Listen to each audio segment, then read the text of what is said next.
രസകരമായിട്ടുള്ളൊരു ദിവസമാണ് കഴിഞ്ഞ ദിവസം ട്രംപിൻ്റെ ഭാഗത്തു നിന്നുള്ള ഒരു പ്രസ്താവനയിലൂടെ ലോകം മനസ്സിലാക്കിയത്. എല്ലാ ആളുകളെയും പേടിപ്പിച്ച് നിർത്തിക്കൊണ്ട്, പ്രത്യേകിച്ച് GCC രാജ്യങ്ങളിലുള്ള ആളുകളെ മൊത്തമായി ഭീഷണിപ്പെടുത്തിക്കൊണ്ട് കർഹ് എന്ന് പറയപ്പെടുന്ന പ്രധാനപ്പെട്ട ഇറാൻ്റെ ദ്വീപിനെ പിടിച്ചടക്കാൻ വേണ്ടി ഒരു ശ്രമം നടത്തുന്നു. മാത്രമല്ല ലോകം ഇന്നുവരെ കാണാത്ത രൂപത്തിലുള്ള ഒരു അറ്റാക്ക് ഇറാൻ്റെ മണ്ണിൽ ഇപ്പോൾ സംഭവിക്കാൻ പോകുന്നു.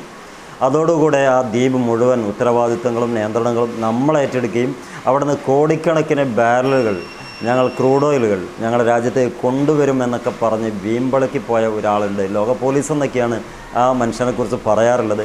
സാക്ഷാൽ ട്രംപ് കൊമേഡിയനായിട്ട് കാലങ്ങളായി കണ്ടിന്യൂ ചെയ്യുന്നു. ഇപ്പോൾ വീണ്ടും വലിയൊരു ടെസ്റ്റിലേക്ക് എത്തിയിരിക്കുകയാണ്. അവസാനം പറഞ്ഞു, ഞങ്ങൾ ആ യുദ്ധം താല്പര്യപ്പെടുന്നില്ല.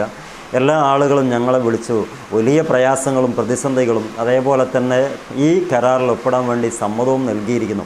ആ ആളുകൾ അമേരിക്കയുടേതല്ല, ഇറാൻ്റെ ആളുകൾ ട്രംപിനോട് വിളിച്ച് കാര്യങ്ങൾ സംസാരിച്ചിരിക്കുന്നു.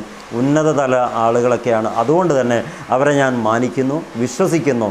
അതുകൊണ്ട് തൽക്കാലം ഞാൻ കരുതി വെച്ച വലിയ സ്ഫോടനങ്ങൾ, വലിയ പരാക്രമങ്ങൾ, ഞങ്ങളുടെ പിടിച്ചടക്കലുകൾ തൽക്കാലത്തേക്ക് നിർത്തിയാണ്. പ്രേക്ഷകരെ ഞാനൊന്ന് ചോദിക്കട്ടെ, പിടിച്ചടക്കാൻ വേണ്ടി വന്ന ഒരാളാണ് ഈ ട്രംപ്.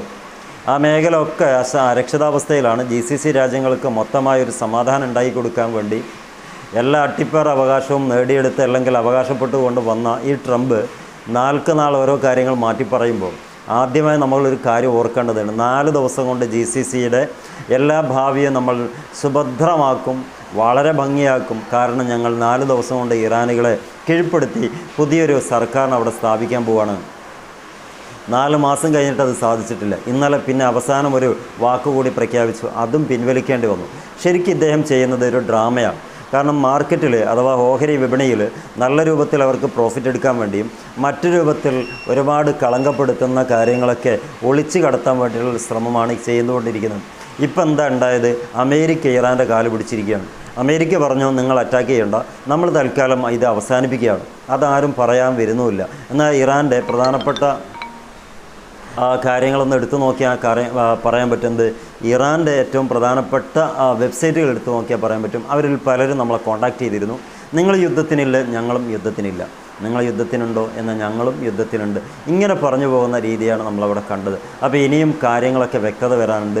ഇപ്പോൾ പറഞ്ഞ ട്രംപ് ഉണ്ടല്ലോ, ഞങ്ങളോട് കാല് പിടിച്ചിരിക്കുന്നു, ഞങ്ങളോട് മാപ്പ് പറഞ്ഞിരിക്കുന്നു, ഞങ്ങൾ അങ്ങേയറ്റം പേടിച്ചിരിക്കുന്നു. സത്യത്തിൽ അങ്ങനെ ഒരു സംഭവമേ ഉണ്ടായിട്ടില്ല. പകരം മസൂദ് പെഷസ്ക്യാനും അബ്ബാസ് അരാജ്കിയും അതുപോലെ തന്നെ ഖത്തം അൽ അംബിയയുടെ മെയിൻ ലീഡർഷിപ്പൊക്കെ ഉള്ള ആളുകൾ പറയുന്നത്, ഞങ്ങളാരും അവരുമായിട്ട് സംസാരിച്ചിട്ടില്ല. അവരുമായി സംസാരിക്കേണ്ട ഒരു ഗതികേട് ഇറാൻ ഗവൺമെൻറ്റിന് ഇന്ന് വരെ ഉണ്ടായിട്ടുമില്ല. അവർ പ്രഖ്യാപിക്കുന്നു, അവർ തന്നെ പിൻവലിക്കുന്നു. ഇത് അവരുടേതായിട്ട് തന്നെ തീർത്ത് കളയേണ്ട കാര്യമുള്ളൂ, ഞങ്ങളോട് ചോദിച്ചിട്ട് കാര്യമില്ല.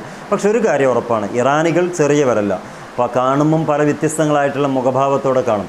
രാഷ്ട്രമെന്ന് പറയുന്ന എല്ലാവർക്കും ഒരേ വികാരമാണ്. അതുകൊണ്ട് ഒറ്റയടിക്ക് തകർത്ത് കളയാമെന്ന് ആരും വ്യോമാഹിക്കേണ്ട. അങ്ങനെ വന്നവരാരെയും ഞങ്ങൾ തിരിച്ച് പറഞ്ഞയച്ചിട്ടുമില്ല. എന്തൊരു അന്തസ്സുള്ള പ്രഖ്യാപനം അല്ലേ! ലോകത്തെ സമാധാനത്തിന് വേണ്ടി വിത്ത് പാകുന്നവരൊക്കെയും ഇതൊരു മെസ്സേജായിട്ട് ഏറ്റെടുക്കേണ്ടതാണ്. ഇസ്രായേൽ ഒരു ഭാഗത്ത് ആകെ തരിപ്പണമായിരിക്കുകയാണ്, ഹെഡ് ക്വാർട്ടേഴ്സ് അടക്കം അങ്ങനെ തകർത്തുപോയി.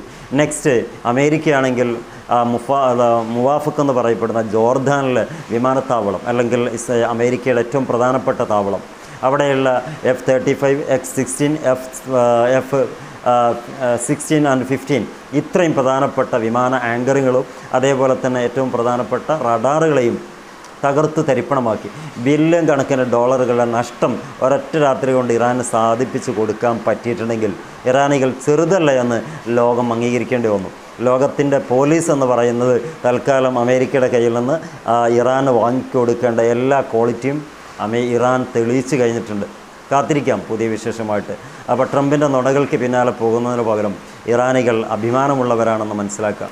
Wish you all the best. Good bye.